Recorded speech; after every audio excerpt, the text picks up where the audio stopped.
Hey everyone, and welcome to the short video on the Edge Detect tool in StraboTools. So I have an image loaded in here, and if you don't know how to load an image, you just open up the sidebar on the left and tap on Load Photo, and from there you can select your image.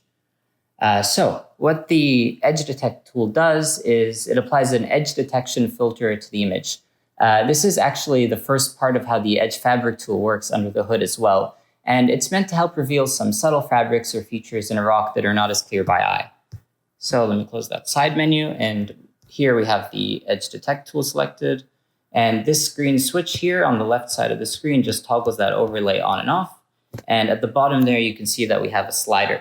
Now, as I start sliding the slider, you'll see some of those edges start getting drawn on the screen, and that can help you detect some of the fabrics. So as I turn this up, I can see some of my folds outlined there on the right side of the screen, and I have that really nice fold in the central left area of the screen, and I can see some of that subtle fabric on the bottom part of my screen as well. And then by tapping that switch on the left side of the screen, we can turn that overlay on and off to have a look at what's happening.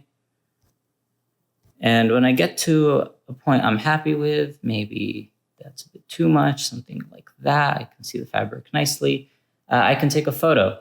Just there on the top right, if I tap that photo button, it'll save the screenshot. And that's how you use the Edge Detect tool.